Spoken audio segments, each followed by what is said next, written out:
Ladies and gentlemen, welcome into a brand new beginning. Fantasy Football 2022, my first video on the topic. And guys, I'm coming in hot. I'm coming in with 5 players you should avoid drafting no matter what. It's just not worth it in many of these situations. Just please, in my opinion, stay away from these certain players. I've got a full list. I've also got a few honorable mentions that we're going to talk about first. Just a few. The honorable mentions, Tyler Lockett. You know, he's going mid-rounds right now. They've got Drew Lock as their starting quarterback. I never like drafting players like Tyler Lockett who are normally extremely inconsistent. They'll put up 35 points one week and then combined for maybe 20 points the next 4 weeks. And especially now without Russell Wilson, Lockett is going to be moved down boards. But I still would not advise drafting him unless he gets traded, before the start of the season. So Tyler Lockett, I'm staying away from. My other honorable mention, Aaron Jones. Just with A.J. Dillon there, the whole situation, I'm not interested in investing a second-round pick on a guy. Not that he's totally in a committee, but for all intensive purposes, with A.J. Dillon there, he's kind of in a committee. And I'm not wasting, or not that you'd waste a second-round pick, I'm not investing that high of a draft pick into a guy that has A.J. Dillon, as those guys kind of operate as a 1A, 1B type in the backfield. So I would recommend avoiding Aaron Jones in the early rounds. Now coming to my top 5 players who are going to be busts, players you should avoid, whatever you want to call it. Number 5, this one hurts me. It is Ezekiel Elliott, who, it's been such a tough career for Zeke. I actually looked up his profile. Zeke is 26 years old.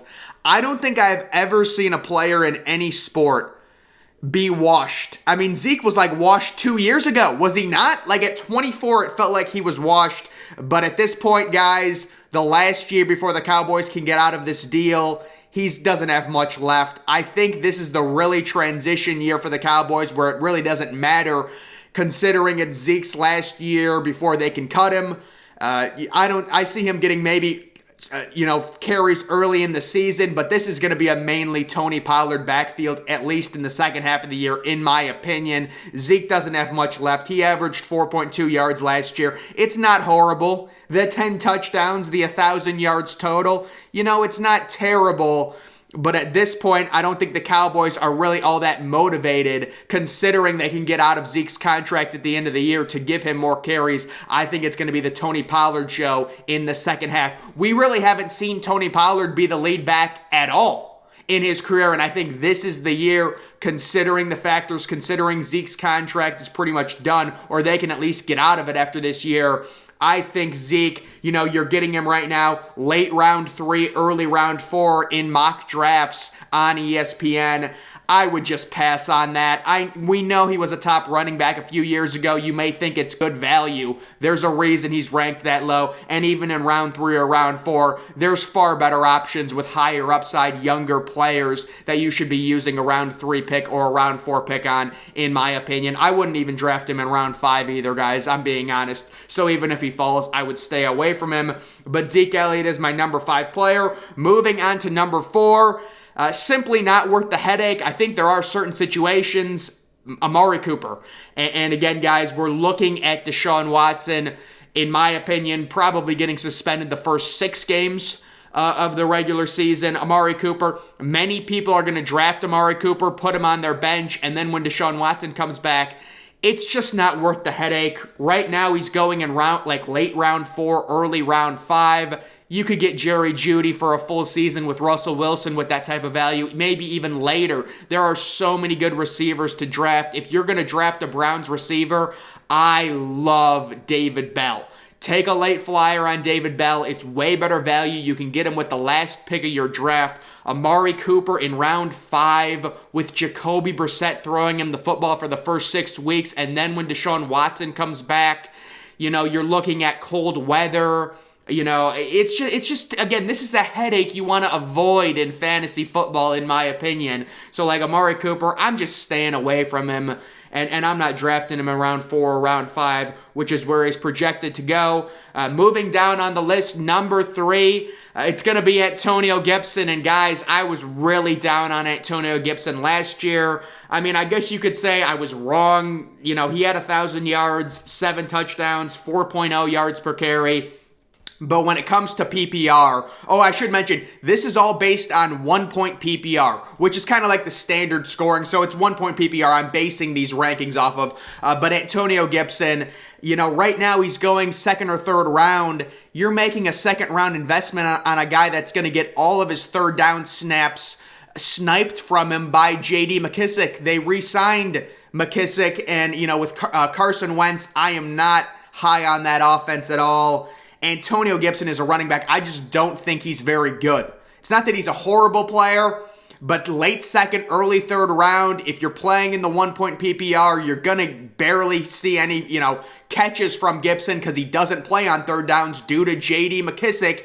It's not worth the hassle, guys. There's better options in the second or third round than Antonio Gibson at this point. He comes in at my number 3 player. Do not draft. Coming in at number 2, it is Alvin Kamara. And this is another, guys, the common theme, we just want to avoid situations that are avoidable. This is another mucky situation. He's probably going to be suspended. We'll see if it gets knocked down at all. But right now he's going in round 2. He's a very recognizable name in the fantasy industry. You're going to have your friends in your drafts be like, ooh, I'm going to get great value for him. Guys, he averaged 3.7 yards per carry last year. This is not a guy that should be given the ball on 1st and 10. He's a third down back. He's a shift back. He needs a legitimate compliment. You shouldn't be giving him 20 carries a game. 3.7 yards per carry is just not good. 4 touchdowns, 4 rushing touchdowns. You might say that's a little low and he's due for more, but I just think he's a smaller back. He's not going to get many carries around the goal line. Of course, he is an amazing pass catcher. We do take that into consideration.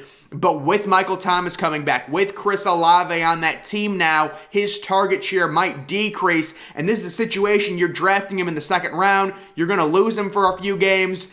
You know, it's a situation I would want to avoid. You know, maybe he falls to the 3rd or 4th round. I'm not against drafting him there. But this is a fantasy player that is really known. He's been a first-round pick for a while. You know your friends or people on the internet are going to be like, I'm going to get good value, and he's going to be gone in the second round in pretty much every draft. And I'm just not interested, unless it's maybe like the last pick of the second round. I'm not interested in investing a second-round pick on him at this point. So he comes in at my number 2 overall player. You know, again, if he's there in the 4th round or 3rd round, sure, but very likely he's not going to be. So he comes in at number 2. And then my number 1 player, I pretty much would not draft under any circumstance.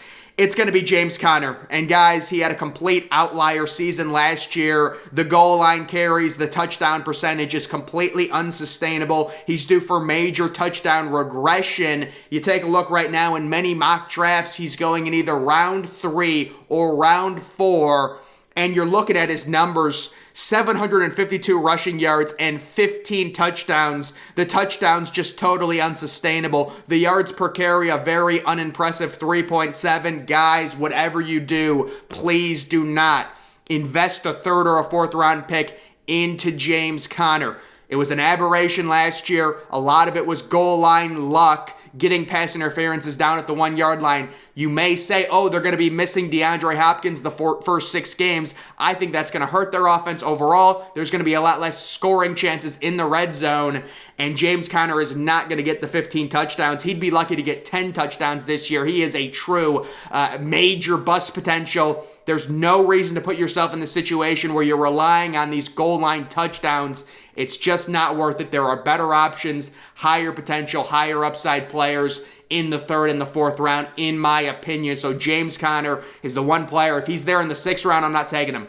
If he's there in the 7th round, I'm not taking him. I'm just not taking him, guys. I'll be honest with you, because I think he is going to bust. So once again, guys, Zeke Elliott, he's getting up. He's 26. I don't know what happened to Zeke. The same thing happened with Todd Gurley. Like, how old is Todd Gurley? Le'Veon Bell, the same thing. These running backs, it's so sad. But Zeke, I'm just not seeing it. I think this is the year, due to the contract being up, or the Cowboys being able to get out of the contract. they're done with Zeke. Pollard will be the starting running back by midseason in Dallas. Stay away from Zeke. Stay away from Amari Cooper, likely playing his first games with Jacoby Brissett.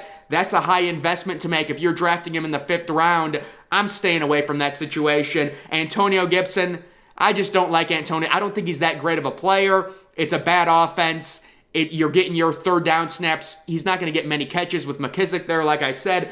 Alvin Kamara, the situation with him being suspended didn't look good rushing the ball last year. He's not a bell cow in the NFL. He's great with the PPR with catches, but even his target share might decrease if Michael Thomas comes back healthy and the 1st-round pick Chris Olave plays like we obviously expect him to. And then James Conner is my number 1. The touchdown rate is completely unsustainable. Round 3 or round 4 is crazy. Those are just some players, guys, I would really try and avoid, and players that I will certainly be avoiding in my drafts as we move into August and fantasy football in 2022 really ends up heating up. So guys, that is going to do it for this video. Make sure you're following me on Twitter. Link to that's always in the description. I'm, of course, the Depressed Ginger. Thank you for watching.